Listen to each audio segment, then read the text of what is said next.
Okay, hello YouTube. I should be live here.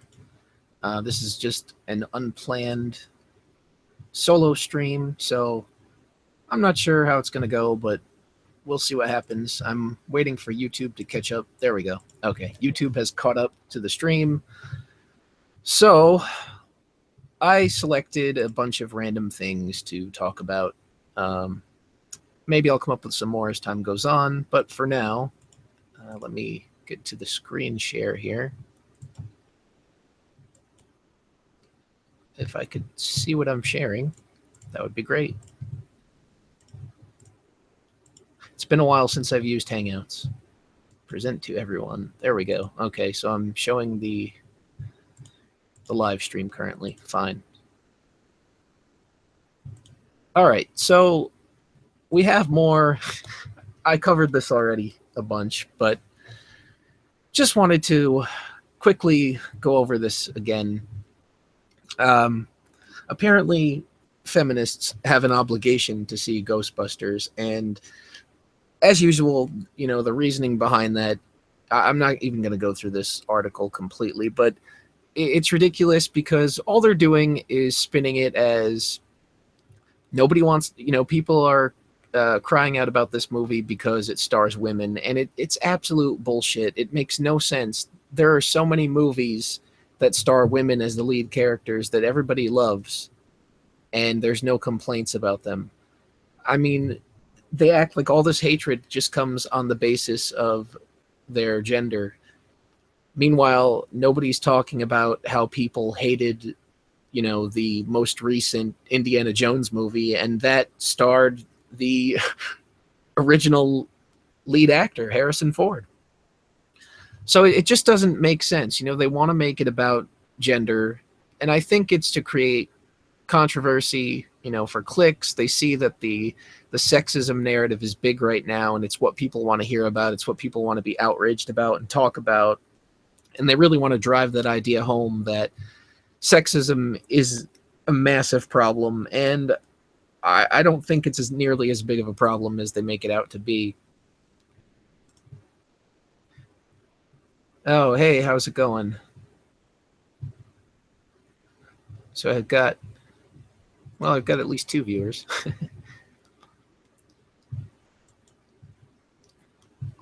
Okay, so anyway, yeah, there's not too much left to add on this Ghostbuster shit. I feel like I've said just about everything I could say on it. They don't seem to be, or at least they don't seem to want to admit. I don't know how they could be so dense as to absolutely believe it's entirely because of women, but they seem to really be pushing that, and they don't want to admit that it's the fact that people are just sick and tired of reboots. They're unnecessary. Get some original ideas, make some new movies that don't have to piggyback off of the fame of past franchises. Just do something original, do something creative. The Ghostbusters reboot is the best movie ever. You guys are misogynists. Yeah, I'm a pretty big sexist, I know. I mean, I just can't stand people that don't have penises. Yeah, I know. It's expecting too much. Hollywood is never going to be original, probably ever again, but I wish people would take more of a stand and not go and see crap just because it's all that they put out. Also, movie related is this yet another non-issue with the new X-Men Apocalypse movie. I haven't seen it yet. I probably won't see it. I might in passing someday. I'm not sure. I mean, I have no plans to. Basically, I saw the first two X-Men movies, and then just maybe 2 weeks ago, I actually finally saw the Wolverine, which it wasn't a bad movie. I mean, it's nothing I would go out of my way to see, but it was pretty good. But I don't know anything about this, so I can't speak on how good of a movie it is. But apparently, this is one of the billboards, and people are bitching that this billboard promotes violence against women. So it's like they want equality, they want more female heroes, but apparently nothing bad can ever happen to those heroes. How does that make sense? It's garbage. I mean, if you're going to have movies with battles and women are going to be taking part in them, there's a good chance that they're going to get hurt. That's just the way it goes. I mean, who wants to see a movie where there's no conflict, there's no struggle? It's always just, oh, I am a woman, I'm a badass, and anything I touch is instantly destroyed. That's not how it works. That would make for extremely boring stories. You can have strong female characters and they can get hurt and they can still be strong. In fact, I would argue that overcoming harm and danger is what makes them strong, not being invincible. It's like that, the argument about Superman. He's basically invincible, and you say Superman is brave, but how can you be brave when you really have nothing to fear, So how can you be a strong character if you never have to overcome a struggle? The thing that I thought was hilarious about this particular article, though, was that actress Rose McGowan, who is completely irrelevant at this point in time. I don't even know what she's done recently. I don't care. But the fact remains that she is spreading nonsense, and this is what she claims is a text that was sent from her friend in reference to a conversation he had with his daughter, who is apparently 9 years old. So the text read, "My daughter and I were just having a deep discussion on the brutality of that hideous X-Men poster yesterday." Because, 9-year-olds are capable of extremely deep conversations. Her words were, "Dad, why is that monster man committing violence against women?" You have to be kidding me. Who would take this seriously? What kind of 9-year-old says committing violence against a woman? But then in the very same sentence uses baby talk like monster man. Are you kidding me? There's just no... I don't understand. I don't understand why anybody would take this seriously. It drives me nuts, quite frankly. But to be honest, it reads like one of those Tumblr posts where the girl will say, "Oh, I got on the bus today and some sexist man tried to harass somebody else, and I stood up and I said, no, I am a strong, empowered woman and you will not harm these women in front of me." And then everybody cheers. It's like, no, that didn't happen. That never happened. Stop, please. But yeah, this is just so, it's the popular narrative. It's just the popular narrative, and it's never going to stop. And to be honest, it doesn't even make sense within the context of X-Men. I mean, the character of Mystique can literally change into anything she wants. And I believe she's also bisexual. So gender fluid and bisexual, which I guess apparently means she needs to be completely invisible and never harmed by anybody ever, or else that means it is sexist.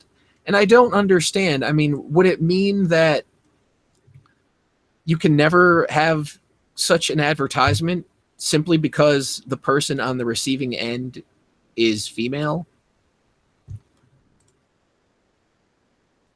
Apocalypse chokes people and everyone clapped at the end. Yeah. I just wish this would stop, and I don't understand why so many people jump on the bandwagon as though it's a real problem. I mean, are we forgetting once again that these are fictional characters and nobody's actually being harmed? You know how they have to have, at the end of a movie where there's an animal that was killed, they have to say, "Oh, no actual animals were harmed during the making of this movie." So maybe now they'll have to put a disclaimer at the end of movies, and it'll be like, "Well, no actual women were harmed during the filming of this movie." Fiction lives matter. Indeed. What else do we have? Well, we have more Kotaku hypocrisy in the gaming world, which is no surprise, with none other than everybody's favorite writer, Patricia Hernandez. People are apparently thirsty for the Pokemon Sun and Moon's hot new professor. So first it was Ryu from Street Fighter, and now it's the hot professor. They can't even use his name? I mean, what is this? See that? It's objectification. That's exactly what it is. So let's see here. Move over, Professor Sycamore. There's a new daddy in town. Not safe for work warning. Oh boy. As many of you know, every Pokemon game comes with a Pokemon expert who guides you on your journey to catch 'em all. In the first generation of game/anime, we had good old Professor Oak, who apparently he's just not attractive for you. He's not attractive enough for you guys. For a while, this was more or less the standard for Pokemon professors. Older, wiser, and kind of dad-like. Then Pokemon X and Y happened. Professor Sycamore, pictured above, was not like most Pokemon professors. He looked young, he looked hip, he looked fashionable. And as weird as it is to say about a Pokemon character, Sycamore looked, well, hot. Sure enough, a horny fan base followed online, probably led by you. He kind of reminds me of the guy that plays in Sherlock. Pokemon Sun and Moon are entirely new games, of course, which means that they come with their own region-specific Pokemon academic, and for whatever reason, Pokemon game developers Game Freak decided to up the ante in the professor's design. Meet Professor Kukui or something? I don't know. Kukui? Yes, that's a shirtless Pokemon professor. Oh, wow. Amazing. Can you imagine, though, if they were just reporting on a female character like this? The outrage would be ridiculous. They'd say, oh, that's objectification. You're sexualizing her. You're treating her like she's nothing more than an object of the male gaze. So, but apparently, you know, it's perfectly okay to be an object of the female gaze. Why can't it just be okay for both? I mean, I don't give a shit if people want to jerk it over shirtless Pokemon professors, but at least be fair about it. At least have consistent principles and standards. But no, we can't have that, because apparently sexism is only, prejudice plus power minus penis or something. I don't know. Whatever equations they have worked out for that kind of thing. Excuse me. Let's see. You might even ask yourself, what's the point of wearing a lab coat over nothing but bare skin? It's a stylistic choice. There's no way that coat offers any real protection, just like bikini armor. Which leads me to believe that the point is sexiness. Wow. Excellent deduction there. Certainly, that's the way most of the Pokemon fandom is parsing Kukui. Many people believe that Kukui is intentionally designed to make players hot for teacher. Oh, geez. Though Pokemon Sun and Moon aren't actually out yet, he's already amassing a very thirsty fandom online. I hate that term, by the way. Thirsty, salty, they need to go away. Just today, the Pokemon Company dropped new footage, along with a few new details about him. Players are eating it up. Okay, so then we've got a bunch of tweets that are apparently going nuts over the professor. Just... wow. Let's see. Yeah, just a bunch of tweets about it. And Tumblr posts, which I don't know why that has to be relevant to anything. Bunch of fan art. I don't see why it's not safe for work, though. It's just literally a guy with an open lab coat. So, oh, maybe a Speedo. Yeah, how terrible. I mean, whatever. Oh, God, there's something you don't want to see. Oh, so right here in the comment section, they're already talking about the hypocrisy. Twitter. All right. To Twitter I go. They apologized? Oh my God.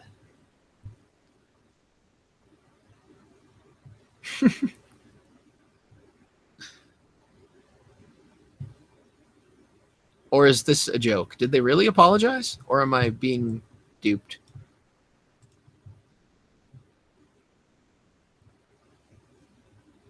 Yeah, but I do remember the Simpsons thing, so that's kind of funny.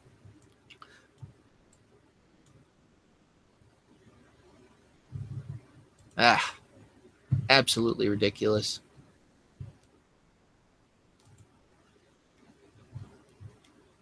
Oh, yeah, I haven't seen it, so I was unaware. But that's ridiculous. And apologizing just goes to prove to everybody that was saying it that they actually did something wrong. So it's only going to further perpetuate the idea that it's sexist.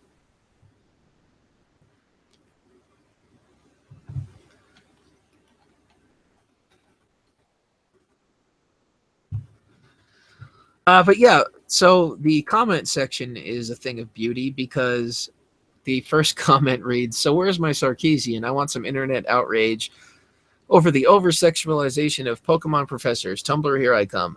And here we go. Here comes the mental gymnastics. It's okay when it happens to a male character bullshit. What a lame, predictable response. Yes, because it's calling out the obvious hypocrisy. That's why it's so predictable, because you realize that there's a double standard. But if anybody calls it out, it's predictable. Nintendo draws a dude with 30% of his chest and abs showing, and suddenly you want to parade around some exaggerated double standard. We don't even need an exaggeration. There is a clear double standard. And it doesn't even necessarily begin here. This is just one example. How does that even compare to Quiet, who is walking around in a battlefield in a fucking bikini? Eh. Her ability, though, allows her to become invisible. So, I mean, nobody can really see her unless she makes herself seen. If you're going to use, "oh my god, where's the outrage now," as an argumentative technique, at least find decent examples like JoJo's Adventure, where the sexualization is much more overt. Okay. However, I guarantee you if more artists made male characters like the Batman cross JoJo crossover below, you'd be bitching about how gay it was, and only because it made your pee feel funny. Not that as a man you feel like you're supposed to be an agencyless living fuck doll based on the way you're persistently portrayed in the media. Well, there's a lot of assumptions going on here. I mean, how does this person even know that the person that they're replying to is male? Isn't that transphobic or something to assume somebody's gender? You didn't ask for their personal pronouns. How do you know? And then to accuse someone, "oh, the only reason I don't like blatantly gay fan art is because it makes it makes your penis feel funny." Really? Talk about poor arguments. Maybe people just don't like looking at dicks. I mean, some people are into that and some people aren't. You wouldn't tell a gay person that they should go and look at straight couple fan art of their favorite gay characters, would you? Probably not. In fact, you would probably claim that that is some sort of systemic oppression where gay characters aren't allowed to exist, even though we have a ridiculous amount of gay characters for the portion of the population that homosexuals actually make up. But, underrepresented, mistreated, blah, blah, blah. Same thing, different topic. It always comes down to it's okay when we do it because we're oppressed, even though we have all the same rights as everybody else. And it's only on a assumed level that people feel this way about us. The fact of the matter is that no matter what lifestyle you live, whether it's, how you were born or some sort of personal choice that you've made for yourself, somebody out there is going to have a problem with it. You're never going to receive blind acceptance from absolutely everyone. And I'm not saying it's necessarily right or fair, but that's just the way of the world. Not everybody has to agree with you or think the same way about these things in order to validate your existence. Here's another great hypocritical post that I wanted to point out. They pointed out that Surgeon Simulator will now let you operate on Donald Trump, and I think it's funny because, I mean, clearly here they've got the guy ripped open. They've got a bottle of vodka in the picture, and it's like, yeah, they're purposely I know what they're going for here. They're purposely failing on operating on the guy because they don't like the narrative that he speaks. He speaks the wrong narrative. So it's okay to kill him in a video game, you know? You can take out all your rage there. That's fine. But when people wanted, and I pointed this out on Twitter, but when people want to make the punching Anita Sarkeesian in the face game, which is just a game, it's never going to hurt her in real life. I mean, it might offend her because everything does, but it's not going to physically harm her. But that was, you know, complete outrage across the board. This is wrong. This is sick. You're punching a woman, but it's totally okay to, you know, rip apart a man and let him bleed out on the table when you're supposed to save his life. I know it's just a game and it's fine. I mean, I don't give a shit. You can kill whoever you want in a video game. Once again, it's about not having consistent principles, which Kotaku and Gawker in general seem incapable of doing. I mean, you've got the whole it's okay to post Hulk Hogan's tape, but for some reason when female celebrities have their nudes leaked, you know, you are a sick bastard if you download them and look at them. And here's something that doesn't matter. EA is removing gender boundaries from The Sims. So, you know, the handful of people on Tumblr can rejoice because finally they've broken the gender binary.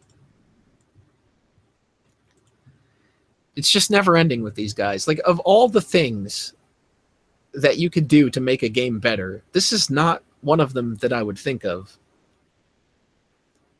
Quite frankly, it doesn't matter that they're doing it, but the fact that they're, you know, touting it around like it's some big progressive stance,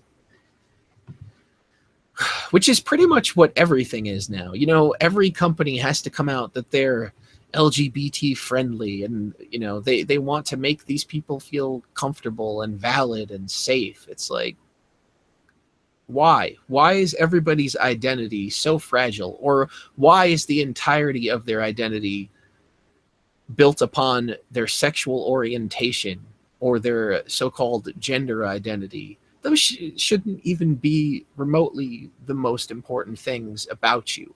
And those things don't automatically make you a good person.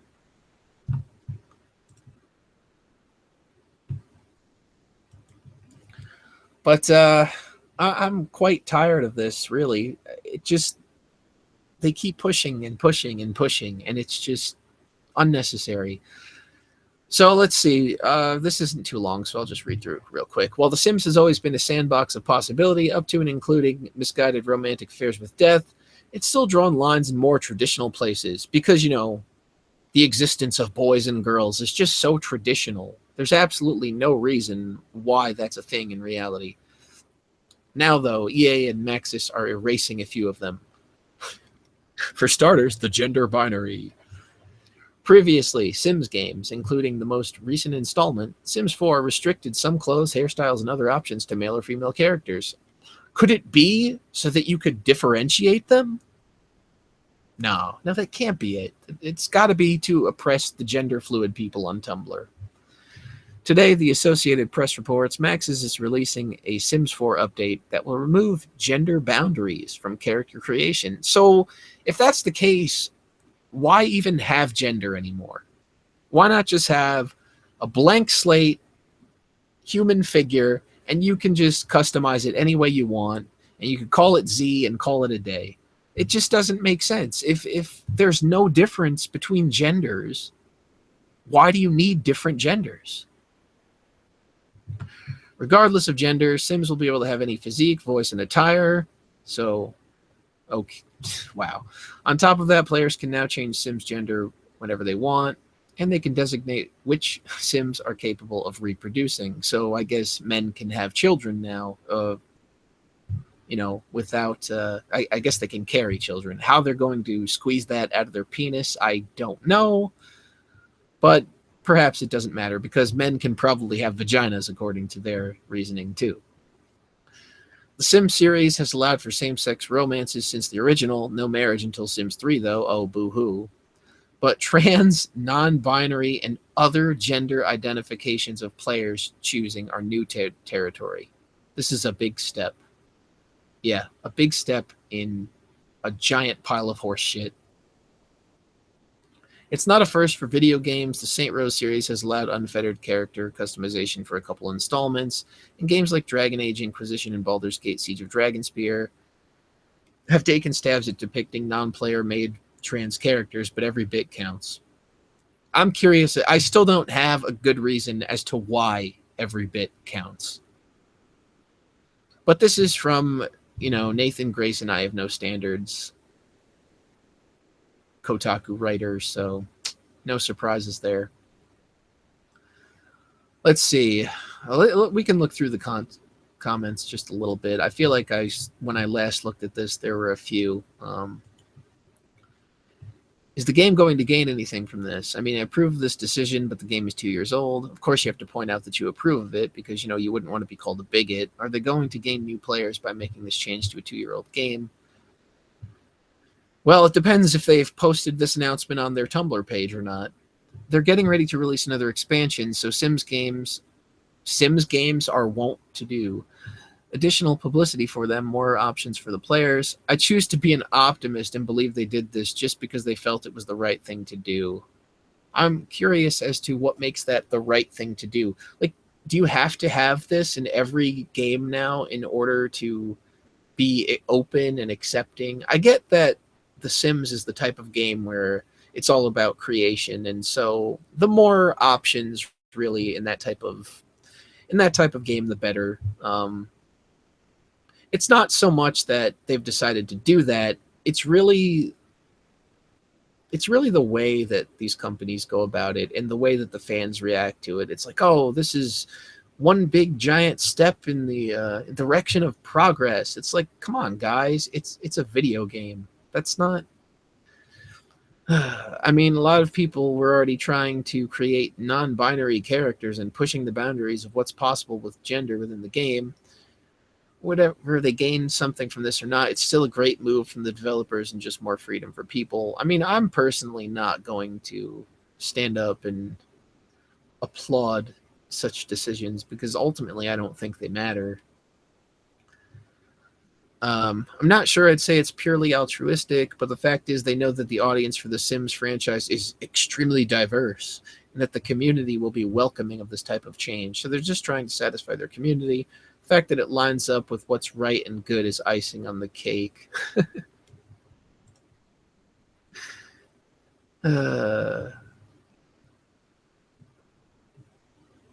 Episode of Sliders. Oh, wow. I haven't thought about that show in a long time. That is definitely the other show that I heard about today that I hadn't heard about in a long time was Quantum Leap. And I think those two were on about around the same time.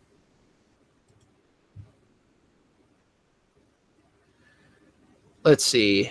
They will get returning base players, as people really have been asking for this for years and years. Anything that boosts character options and allows wider storytelling possibilities is a major draw for a variety of playstyles. Yeah, nothing too interesting in the comments. They're releasing a new expansion that will be all about bathroom choices and throw your sim neighborhood into a civil war over who can use which bathroom. I'm sure that person will eventually get hell for making that comment, but it was entertaining to say the least. Yeah, I guess what I just really don't understand about this stuff, it's not so much that they're adding it. Like I said, character creation is fine, and you need a lot of options when it comes to that to make it fun, but it's really just the fact that people act like the validity of their identity is riding on the fact of whether or not they see it in a video game or a movie. Shouldn't you be, uh, you know, confident enough in yourself to know that you don't need other people to validate your existence, especially if you truly believe you are who you are and you want to be an individual? I'm really just sick and tired of the fact that it doesn't seem like people understand how individuality works anymore. Everybody just seems to be trying to latch onto a group or a label rather than trying to figure themselves out. You know, they can just point to it and say, well, sometimes this feels like me, so this must be what I am. And it's getting to the point that they're just making up words, which leads me into my next topic, which I'll get to in a sec here. Curious about how many of the people pushing for this have heard of The Sims before outside of this context. Yeah, that would be interesting to know. I mean, honestly, the only place I've ever really seen a lot of conversation discussing things such as non-binary and gender representation is it's really the Tumblr community. That's where I see it a lot. I don't know why that is. I don't know what it is about that website that draws all those people into one place, but that seems to be where it's most popular. And I came across this. I'll have to look at this more in depth as on the website as a whole, but it's nonbinary.org, and they have a ridiculous amount of gender labels, and it just seems like they keep on adding more and more and more and more. And first it was like, oh well, there's two genders. Well, now maybe there's three. Oh well, forget that. Facebook says there are 56, so there's 56 now. At what point do we stop? How many can you just make up? And why is it okay all of a sudden to just make things up, and then all of a sudden you have to accept that as reality, or else you're a hateful person and you are oppressing these people? It's insane. I mean, it's xenogender. What the hell is xenogender? And apparently it was coined by, I looked up, at first I thought they were referring to the 4chan board, but I Googled it, and it comes from some person's Tumblr post. They just completely made this up. And it's put on a Wikipedia page. They identify as large gears from the game Xenogears. That would be quite entertaining, I think.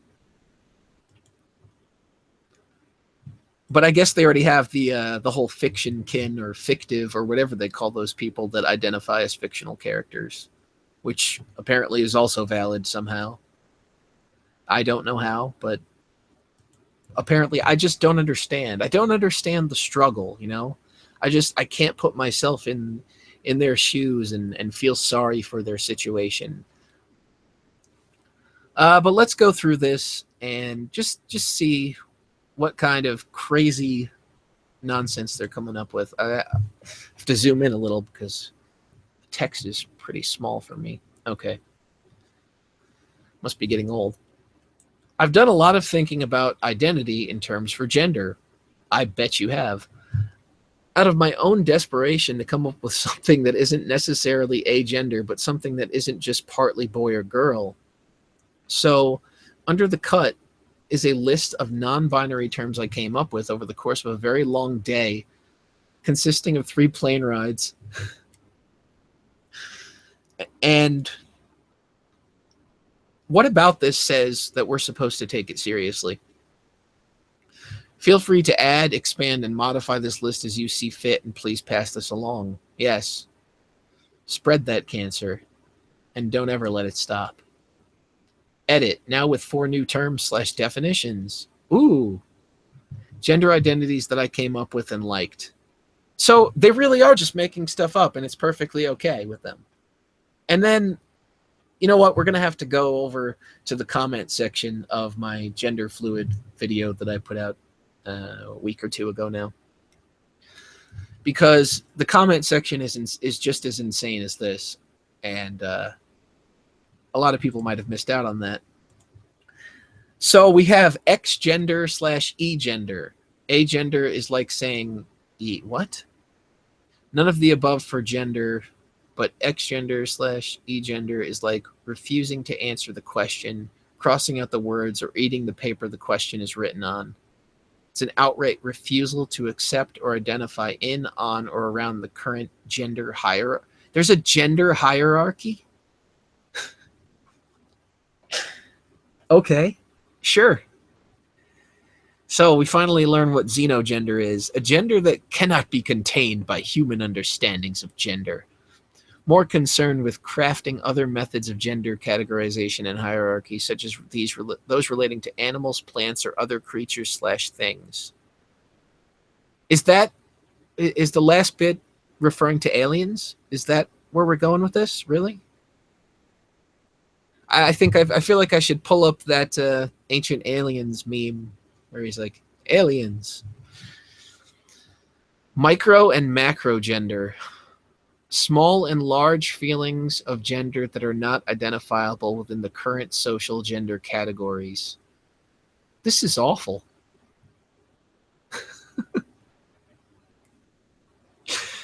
Res gender. A gender that can be summed up as an Why are all of these unidentifiable? Nondescript thing, but manifests in hundreds of different genders that could be recognized and function as girl and or boy, but is entirely dependent on the context based on the Latin word res. This is... Oh my God.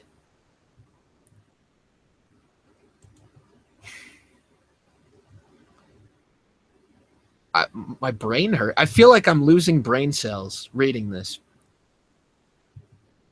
I seriously just spaced out there for a sec. Ungender. Not without, but a negative. An unboy would be the negative of a boy, and an ungirl would be the negative of a girl. So, girl and boy minus? What? Intergender. Fills in the spaces between the genders, not without or none, but the gender in the middle. Isn't that how some of these people treat trans? Which, by the way, is stupid as well, but because, you know, with a trans person, they actually want to be one or the other, a boy or a girl. None of this, I'm in between, I'm something entirely different. I made up 7,564 more labels of what I may be.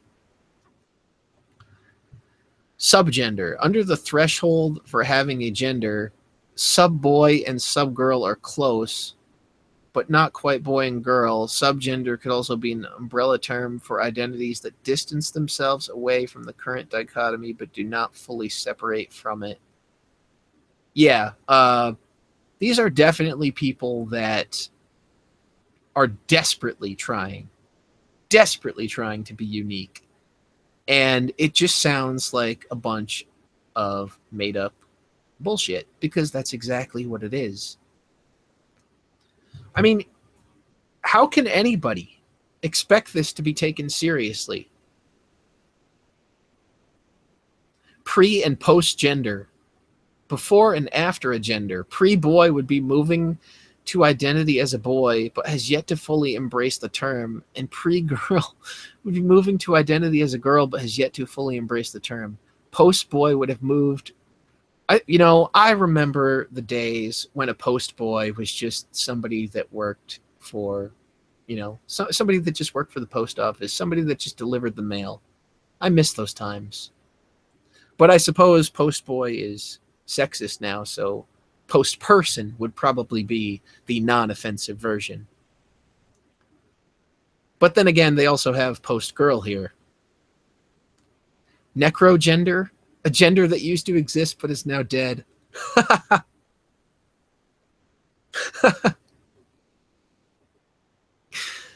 That's too much.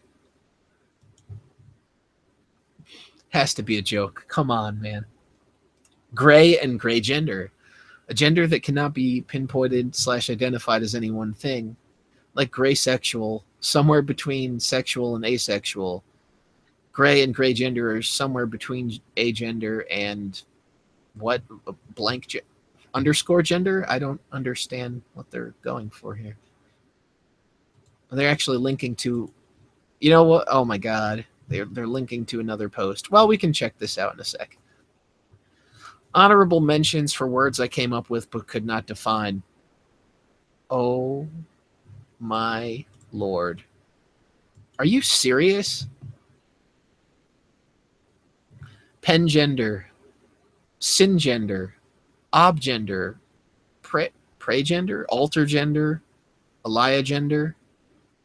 I have been informed that this is a term that exists, but I cannot find a definition other than other, which is fine if that is the only definition, but if anyone who identifies as such would like to contribute a longer definition, feel free. Yeah, if anybody that escaped from the loony bin would like to come in here and tell us what these words mean, please, by all means, do so. Ego gender. I think ego gender is actually valid. It should be just a blanket term for everybody that gives a fuck about this stuff. Gender negative and gender positive. Well, I know which one I am. Extra gender, as if all of these aren't extra enough. Dysgender, undergender. Is that like when you lay under the genders? You're at the very bottom. Acknowledgements. Many of these definitions acknowledge the existence of gender and sex institutions in our culture. As an American, here we go, who speaks only English, I do not know how these definitions may travel or translate across cultures and languages. I really hope they don't. I do not think these are less valid. I do. Seeing other people create words for themselves that fit better than what was offered to them inspired me to do the same. You are a true trailblazer. I hope that other people contribute to this list if they have a word for their gender that plays with language. Yeah, well, it's pretty clear these people are all about playing with themselves. If you have seen / used alternate definitions for these words, please let me know. I'll be happy to update this list as often as I get people saying they've seen stuff. So basically what you're saying is that none of these words, even though you've defined them, they don't have a set definition. Therefore, anybody else can come along and say, hey, I identify as this, but this is what it means to me, thereby making the label completely arbitrary. But sure, why not? If I'm coming up with things that already exist and are POC specific or otherwise not okay for everyone to use, so now we're bringing racism into gender identity. Oh, man, this is great. This is really great. How is it possible if oh, man. All right. I'm so confused as to how there can be a POC specific gender identity. What does race have to do with that? As far as I know, I've not seen these terms in use, but if they are, I'll be happy to either remove them or modify them to mark that. I wish I had been around when this post was originally made, and then I could write to them and pretend to be somebody and that uses these labels and be like, you have to remove these, you bigot, because I identify as all of the above and you've misrepresented my identity. This is terrible. Absolutely terrible. Also, as a small thing, even if these don't fit you, please reblog it and pass it along. I know I spent a huge long time agonizing over gender identities. I never would have guessed. And it took me a long time to come up with X-gender / E-gender, an identity I personally feel really okay with right now. Just right now, though. I mean, they might change it later when they decide that no longer fits them. You know what? This image right here, I mean, this GIF, it perfectly represents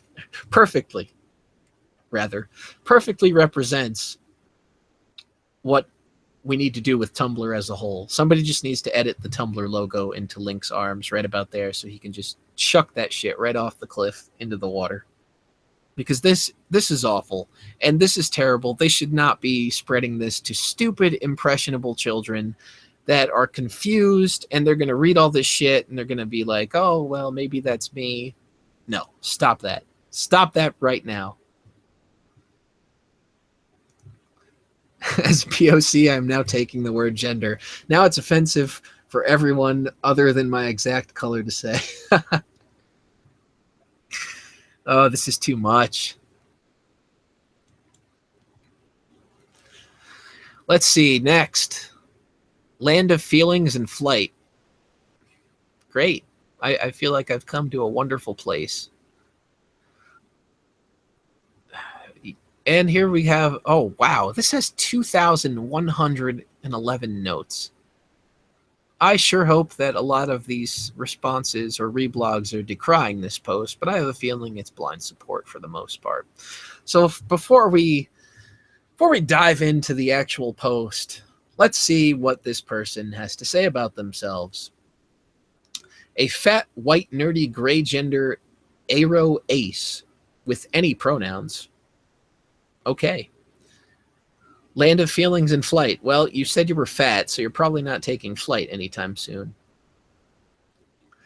24, college grad, in what I do wonder, feminist, surprise, artist, struggles with depression and anxiety because, you know, that's a badge of honor these days. INFJ, which oddly enough, when the one time I took that test, that was actually me. Leo, Slytherin, Sylph of Hope, expect lots of random topical stuff, memes, puns, plenty of feminism / social justice stuff. Ooh, can't go without that. Oh man, they have it tagged too, so we could just... Thank you so much for giving me a plethora of posts to make fun of. This blog will include some content from my fandoms, including, oh boy, Homestuck, Harry Potter, Steven Universe, and Undertale. I can't say I'm surprised one bit. To name just a few, the mix varies a lot over time. If you want to learn more about me, you can send me a message. We're not going to do that. I guess we could check their Twitter. Due to several factors in my daily life, including low energy levels, I usually only get to go on Tumblr much on weekends. Oh, well. I know, going on Tumblr, it's hard work, it is. I have to admit, it's extremely mentally draining. And anybody with a mental illness should really stay the fuck away from Tumblr because it is the worst place on earth to be for sick people. It allows you to indulge and romanticize your problems rather than finding a way to get help. And of course, their tweets are blocked. All right, anyway. Identifying as gray gender / gray gender. Because, you know, yeah, you have to have it spelled both ways just to be safe. I've just recently realized my personal experience of gender falls partially into the category of non-binary, but not all the way, just partially. So I spent some time delving into non-binary gender identities and learning about them to see if any of them felt right. Everybody says that they went and spent time learning about this or researching about this, but they never let us know where it is that they did that. Never. However, none of the pre-existing terms felt like a good fit for me. Gender neutral, agender all felt kind of close, and while I could technically kind of use them to express what I feel about myself, thought I'd rather have something a bit clearer and more specific to my experience of gender. Feels truly right to use. What the fuck is it with these people and their obsession with gender, and they think like any little crazy thought that comes into their heads has to do with their gender identity? Why are they conflating their gender with their sick thoughts or their twisted thoughts or their imaginary bullshit?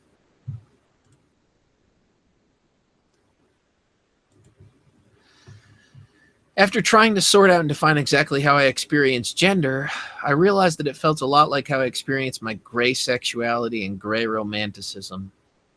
I don't even know. I don't know what that's supposed to mean. I know, I'm just an uneducated bigot with a closed mind who will never understand the intricacies of sexuality and gender identity. I feel like I experience gender, but I naturally have a lot less investment in it and motivation to participate in it compared to most people. Oh, so you're like an ordinary fucking person before the obsession with gender identity came along? You idiot. So thinking about the difference between asexuality and gray sexuality, my mind came up with the term gray gender. Oh, very clever, very clever. Which could have that same relationship to agender, and it felt really surprisingly right for me almost immediately. Note, I know agender doesn't necessarily mean you don't have or experience gender at all, but it can very easily be taken that way, which is why it doesn't quite work for me. Well, maybe if people had set definitions for their terms, it would be easier for everybody to understand.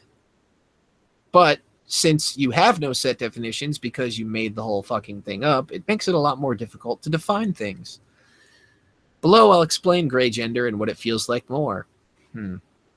A person who identifies as, at least partially, outside the gender binary and has a strong natural ambivalence about their gender identity or gender expression. They feel they have a gender as well as a natural inclination or desire to express it, but it's weak and or somewhat indeterminate / indefinable, or they don't feel it most of the time, or they're just not that invested in it. They're not entirely without a gender or gender expression, but they're not entirely with it either, so to speak. Kind of like you upstairs, not all there, not entirely with it. So using the word gray gender can express the state of being kind of close to agender, but not quite. If ever you needed to feel unique, just gray sexuality is kind of close to asexuality, but not quite. Having a non-binary gender that falls in a hazy gray area and can be hard to define or pinpoint, being gender neutralish more because of ambivalence and a lack of participation in gender, rather than active participation in non-binary gender expression, and or feeling gender and an inclination to participate in gendered thinking / expression less than most seem to.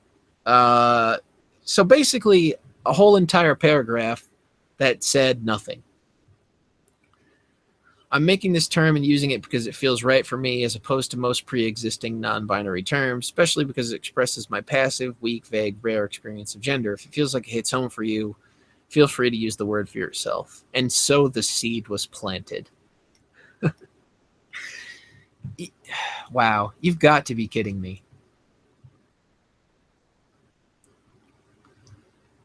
Well, that was enlightening. Gray gender, more like gay gender. Okay. What do we have in the way of social justice tagged posts here? Leave room for people with memory problems in your activism. First off, stop expecting everyone to know off the top of their head which famous people or activists or Tumblr users are problematic and why. Some of us literally cannot remember this information. And then you're going, and when you're arguing with someone about something social justice related and they can't come up with any specific examples, keep in mind that they might have memory problems, and this doesn't necessarily mean you're right. Oh my God, holy shit, this is amazing.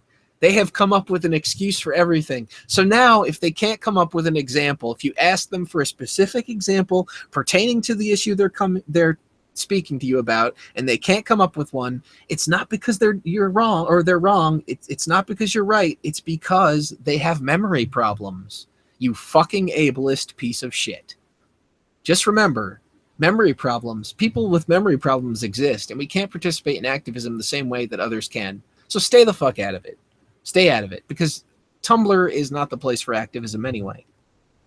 And what exactly are you fighting for? Last time I checked, we all had equal rights.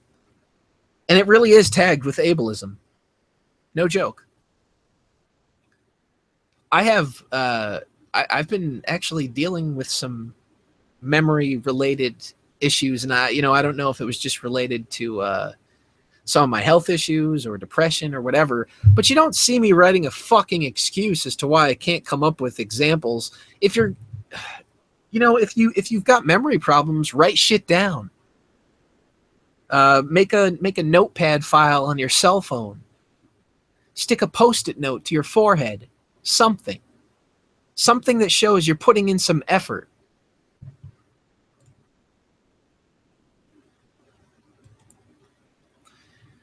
Things I'm really tired of in fantasy. Uh-oh. Authors who are aware that trans and queer people exist and want to include them, but seem to think that hatred, disgust, and widespread social/legal discrimination are simply natural reactions to them, as if it's totally inconceivable that people might have different attitudes towards gender and sexuality on a completely different world with a completely different history, or on this world 500 years in the future, or on a completely different world with a completely different history 500 years in the future, or what the fuck ever. Because I guess every single society throughout the entire history of humanity has conceived of and responded to trans and queer people the exact same way, and there are definitely not any historical precedents or legal and social systems that don't do this for an aspiring author to draw on or anything. Hashtag representation. Hashtag things that don't matter. Look, just leave authors alone. Let people write the things they want to write. If you have a problem with the way somebody's portraying something, why don't you use your own creative juices, which you've wasted on gender fluid, and do some writing. Make some characters. Do something. Create a story. Try. But you can't. All you can do is bitch about what other people are doing and say, they're not representing me properly. Well, they're not you. They're never going to represent you, you jackass. Uh-oh. This is a long one. I'm going to just skip by that because it looks like it has something to do with wage gap or something. I just want to remind people that asexuality was classed as a mental disorder by the DSM all the way up until 2013 because I feel like people don't know this or like to ignore it because it doesn't fit into their asexual people don't face discrimination rhetoric. Asexuality was only removed from the DSM in 2013. Please know this and remember it. I actually wonder why it was removed. Was it removed because that is now seen as a problematic point of view to have? It's like, yeah, I just want to remind anybody that everybody that if you were classified as asexual, you now don't ever have to worry about seeking any kind of help. You can just sit back and say, I'm completely natural, I'm normal, I'm beautiful, everybody love me for who I am, even though I clearly don't love myself. Wow, this is long. Well, let's see. Labels in the LGBT plus community. Oh, you bigots, you left off QIA. When it comes to the LGBT plus community, especially, one criticism I've seen and heard a lot is there's too many labels. Well, you wonder why that is, given the last post we just looked at, as if having all these labels is a bad thing. Well, yes, there are a lot of labels in the LGBT plus community, and yes, for someone who is cis-het and has never spent much time looking up these labels, it's probably confusing, annoying, or inconvenient. These labels are important for one reason or another. No, they're not important because they describe things that literally nobody except for you cares about.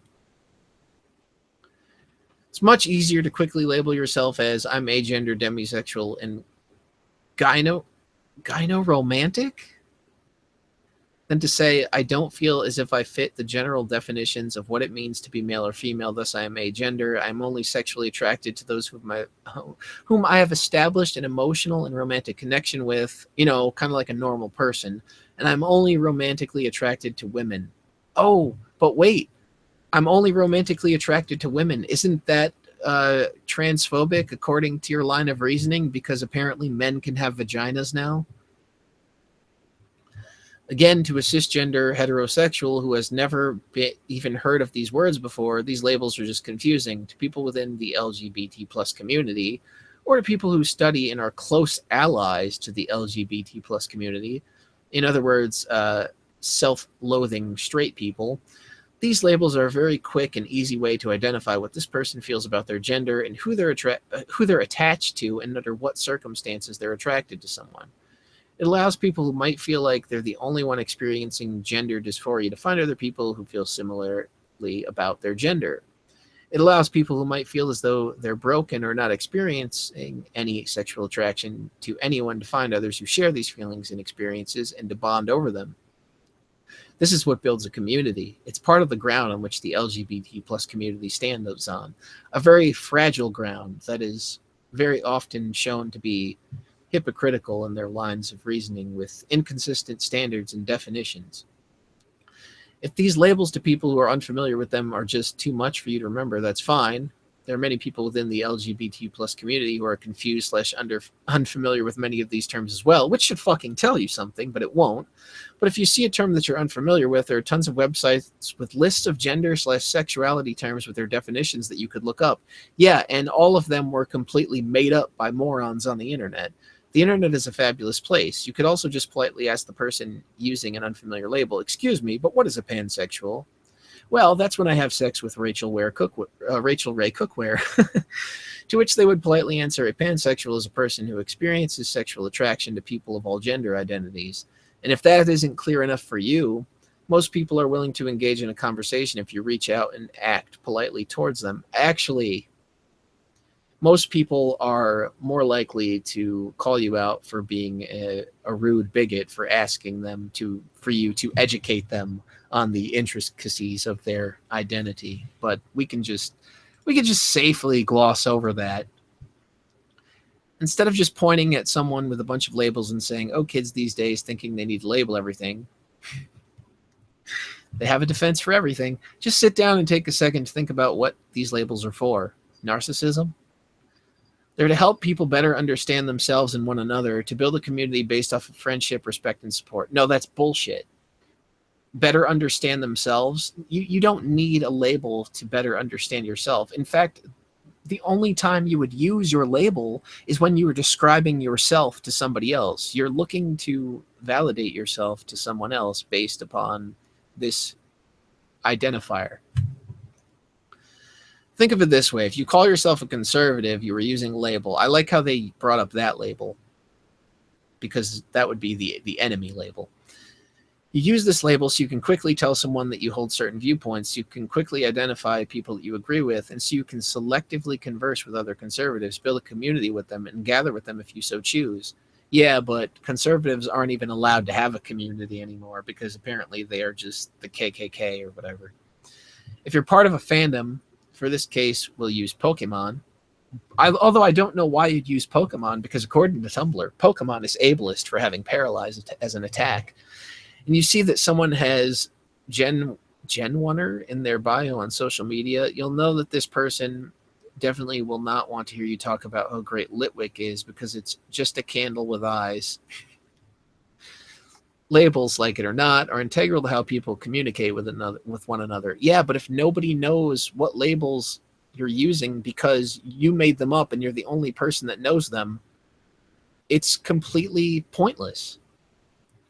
Whether or not we understand labels all depends on what social circles we are a part of, and if we choose to, it's not very difficult to find out what certain unfamiliar labels mean.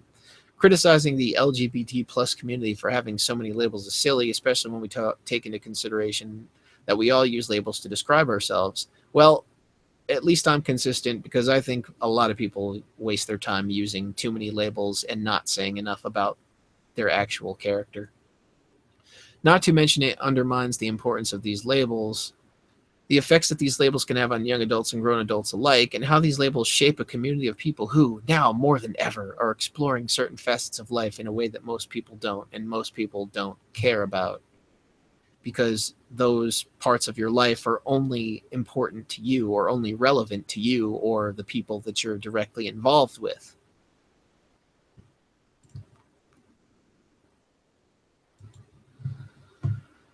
I would actually love if a writer said something like, "Actually, I did not write any gay characters in my story, and I did not realize it until you pointed this out. Now that I've been given a chance to really think about why there aren't any gay characters, I will try to include more if possible, or see if I can bend a character's unmentioned sexuality into something else. Now that I have this shot at thinking about them in a new light, I'll take an honest shot at trying to be better over any empty promises."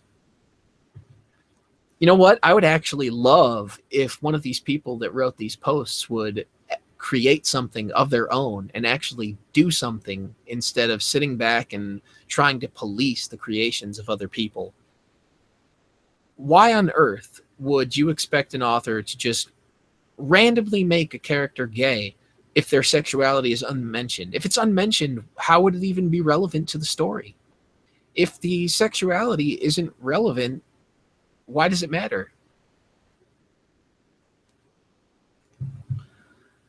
I mean, I've played video games where characters are gay and read story, but it didn't matter to me. It just, because it was presented in a way that was like, oh, this is just another thing. It's not a political statement. It just is because it is. All right, let's see. Some stupid post.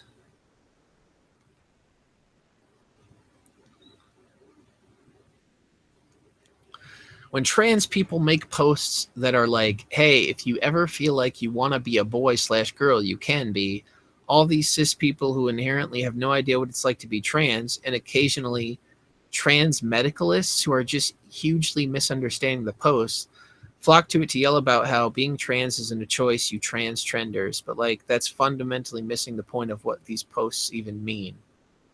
Uh-oh. They're going to tell us. For tons of trans people, you don't figure out your identity by going, oh man, I have such bad dysphoria, I must be trans.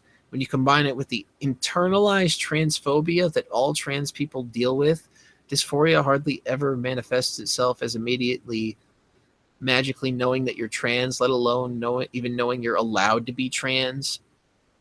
Okay, first of all, this internalized transphobia thing, I'm not sure where that's coming from. But second, why would you need to know that you're allowed to be trans? Because I thought the argument here is that's just who you are and you can't control it. So how can you not be allowed to unless you're not allowing yourself somehow, which I still don't see how that would be possible, because you claim that it's literally your brain telling you that you're not in the correct body. For lots of questioning / potential trans folk, I guess you can be a potential trans folk. You're not quite there, but you have the potential to one day be trans if you try really hard. They'll have a feeling that really is along the lines of, I wish I was a girl, but I'm not, or I wish I was a boy, but I'm not.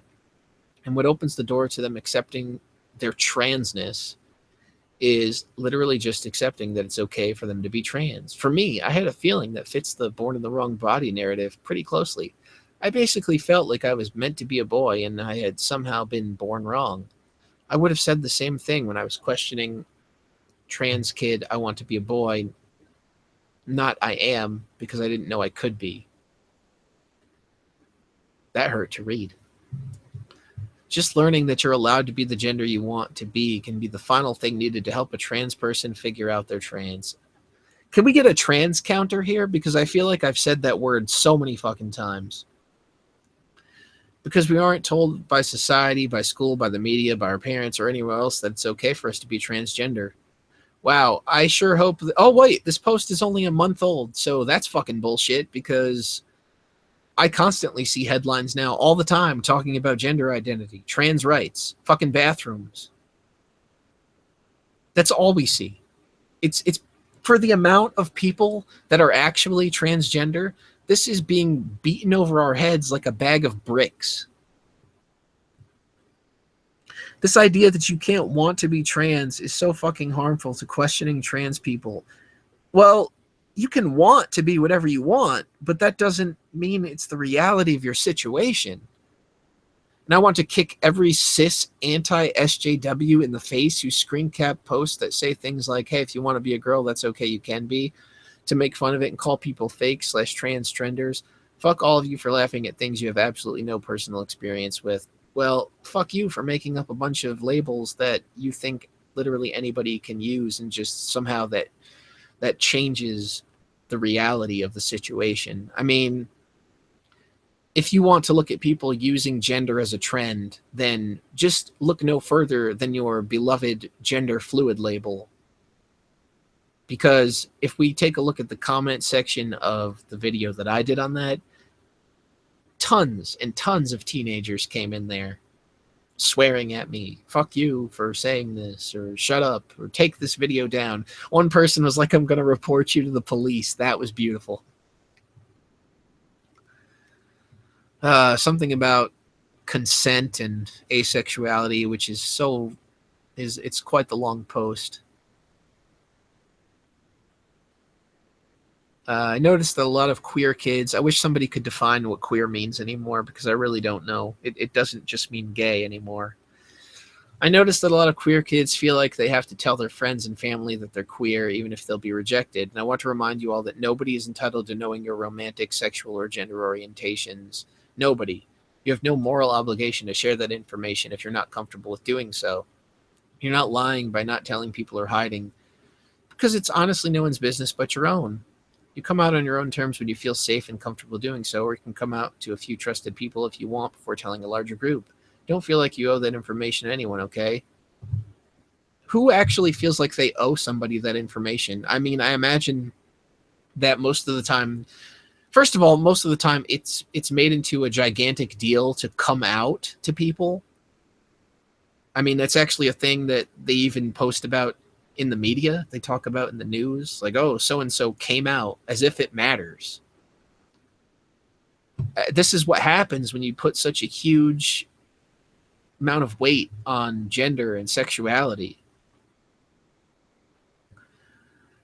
Obviously, you don't owe the information to anybody, but at the same time, the only time it would come up is like if somebody's questioning about this, maybe your relationship status, or, oh, do you like so-and-so, but it turns out to be somebody of a sex that you're not attracted to. So you have to be like, no, I don't because I'm gay, or no, I don't because I'm straight. Are you kidding me?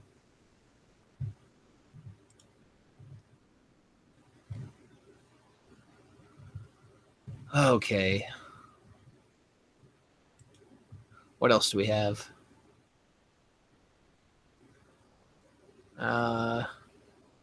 North Carolina stuff. I'm not really concerned about that.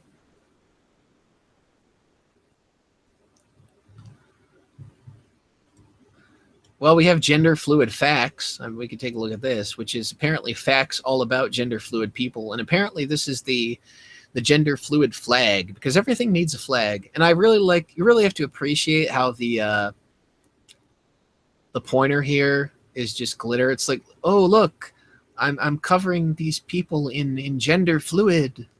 Okay, that's pretty sick. But anyway, this is basically just appears to be a blog where people submit photos of themselves and they announce their pronouns, talk about how they're proud to be gender fluid, or maybe their coming out story or some bullshit like that.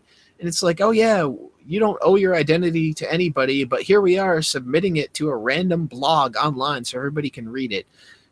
So let's just take a look here. And I mean, we got a 23-year-old, apparently 15-year-old, and that's what happens when you read too much Tumblr. You decide that it's not enough just to be a boy or a girl, because you like something that is, I guess, deviates from the stereotypical idea of what your gender is supposed to like, that somehow makes you not the right gender. And I think people are conflating gender identity with random interests and, expressions of individuality. And instead they're saying, oh, it's my gender that causes me to act this way. It's like, no, you're just a person and you just like certain things and you like to dress a certain way and you like to wear your hair a certain way. Doesn't mean that you're not the right gender. Let's see. What does a typical week in your life look like? Lots of school and boredom. Well, I mean, considering the creation of this blog, that is true. And I know that it looks like we're just here making fun of a bunch of young people, a bunch of kids, and that's not really. I mean, yeah, I have some laughs at their expense, but honestly, I feel kind of bad for these kids because they're getting so confused by having all this made up bullshit pounded into their brain and people telling them that this is reality now, this is true, as long as you say you feel a certain way, that's what you are, and nobody can tell you any different, or they're hateful. Meanwhile, the law of the universe, reality, it just doesn't work that way. I can wish that I'm certain things and I can feel a certain way, but it doesn't mean that's the way it is or that's the way it's gonna be. And I wish that we could go back to a time when people would remember that and people weren't afraid to tell others the truth and say, you know, you're confused. This is this is crap. This is bullshit. I mean, you literally went to a website where somebody made up a bunch of terms. They admitted that they made up these terms, and then now you're going to use them to identify yourself. How does that even work? How do you feel like that's normal? How do you feel like that's okay? How do you feel like that really describes you? I mean, 14, Jesus Christ. I've been struggling with my gender for a couple of years, but now I've come to the conclusion that I'm probably gender fluid. Why? Why? Because your hair is short? It doesn't make sense. It's crazy. It's just absolute batshit nonsense. Let's see. I just found about this page, and I was wondering if we can submit drawings of ourselves instead of actual selfie. I hate the word selfies. I really, really hate the word selfie. But yeah, 19-year-old gender fluid demi-girl. I don't even know what a demi-girl is. I really don't. It makes no sense. Gender fluid t-shirts and hoodies. Men, women. Oh, what do you want? Do you want a gender fluid section? Do you want an agender clothing section? Because what does that even look like? Because the thing is, you guys are describing your gender identity based on clothes you want to wear that are usually lumped in with the stereotypical idea of what a man or a woman wears, while you claim to be trying to tear that down. You can wear whatever you want. You can be a girl and you can wear jeans and pants and I don't know, whatever else you think only men wear. And you, if you really want to be a guy and you want to, you know, if you're a guy and you really want to wear a skirt or whatever, fine. But I mean, that doesn't make you not a guy. It doesn't make you not a male. It's just absurd.